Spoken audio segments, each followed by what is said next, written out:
Frost Death Knights in Wrath are one of the most fun classes to play. They're phenomenal on overall damage, but a lot of times it feels like they fall short when doing DPS to bosses. Right now in this phase in particular, they can actually do phenomenal DPS to bosses, but I get a lot of questions all the time of people asking me to go through their logs and just kind of trying to find out what they could be doing better to increase their DPS. Well, today we're gonna go through my two most important things and the two things I think every Frost DK could focus on doing better to increase their DPS. Before we dive in, by the way, guys, there is this phenomenal Google sheet that I will have linked in the description that you can use to actually break down every single part of your actual opener and your rotation. Today, I won't necessarily be talking about the desync rotation. I know it's important, but instead the thing I think most people should really focus on getting perfect is the opener. Because in the earlier phases, we're playing Frost Blood as our subspec instead of Frost Unholy, we don't necessarily have big opportunities to get out triple obliterates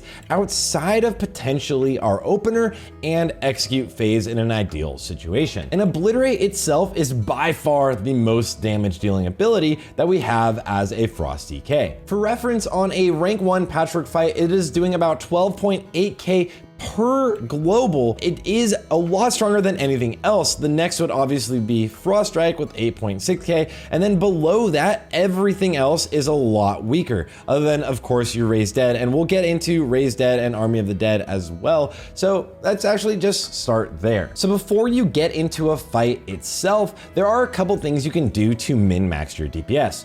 The first and most important one would be really that you could get a good snapshot of an Army of the Dead to use on the fight itself. To do that, you would want to be in Unholy Presence before a fight. You would ideally currently have something rolling like an Indestructible Potion already, but you don't have to worry too much about those because that's getting nerfed soon, so it'll kind of go away, unfortunately.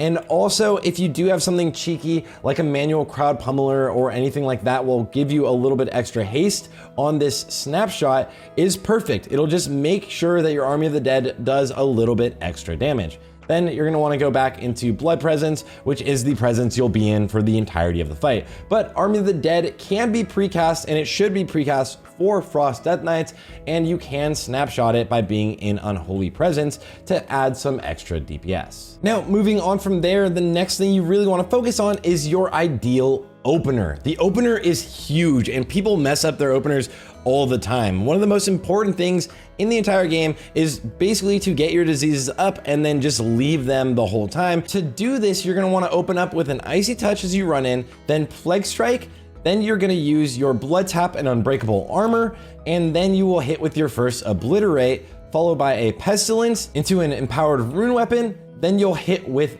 2 Obliterates in a row, Obliterate and Obliterate, then a Frost Strike into another Obliterate, a Frost Strike, so you've done 3 Obliterates in a row and 2 Frost Strikes right now.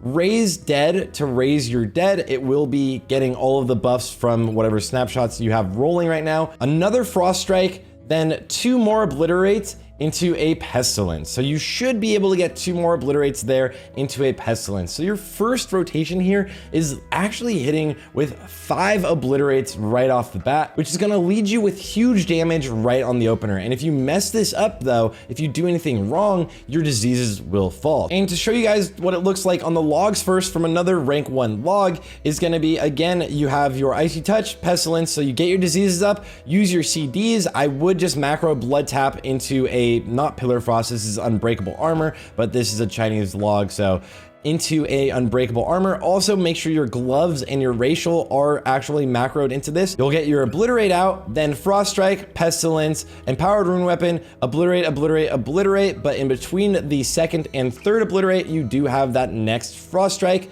then another Frost Strike, open up with Raising Dead, another Frost Strike, double Obliterate, and now you're back into Pestilence and your normal rotation. This rotation will already set you up ahead of the rest of the people for the most part in the raid. And unless it's a cleave fight, this rotation will stay the same pretty much every single time. So once you get used to doing it, you'll never have to change your opener as a Frost Death Knight. Make sure that you memorize this and get it locked in. Now that you know your ideal opener and you're focused on that, the second thing I think that all Frost DKs should focus on, and it might be more of a small thing than a huge thing, is that during execute phase, Frost DKs do get a little bit extra damage.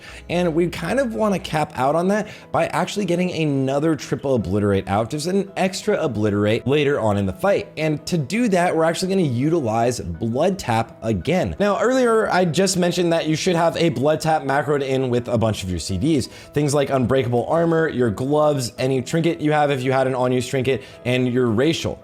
Well, you'll actually want a second blood tap if you kind of want to min-max this that's just off by itself, because your second blood tap will not be used in conjunction with unbreakable armor. You'll actually stagger these a bit to make sure that that second blood tap is used to give you a triple obliterate later on in the fight. So again, what's going on here is you're using one of these death runes accompanied with a pestilence to actually get unbreakable armor rolling. And then on the next round, when you get your runes back, you will then use blood tap to get a triple obliterate out right after you renew pestilence. And in between those obliterates, because of your runic power, of course, you will be using Frost Strike, and if you get a proc for Howling Blast, you might be using Howling Blast. And just those two things are some very simple but huge changes a lot of Frost DKs make as mistakes that could increase their DPS. It is honestly one of the most often questions I get is how I can increase my DPS as a Frost DK, and whenever we're going through logs, we oftentimes will see people that do their opener a little bit wrong. It is very scripted and you can do it exactly the same every single time. And then later on in the fight, if you want to squeeze out some extra damage, you can desync your unbreakable armor with your blood taps to just get more obliterates out. And these obliterates will be stronger because you do have unbreakable armor and your gloves rolling during this time, so you will get some extra damage, especially if it's during execute phase. And that's pretty much it, guys. Thanks for watching. And now this week as well as next week, I'll be working on a ton of Ulduar guides, especially as we go into the PTR and test out Ulduar to showcase how good your class will be, as well as ways you can min-max in this upcoming raid. I'll see you guys all on the next one, and have a good one.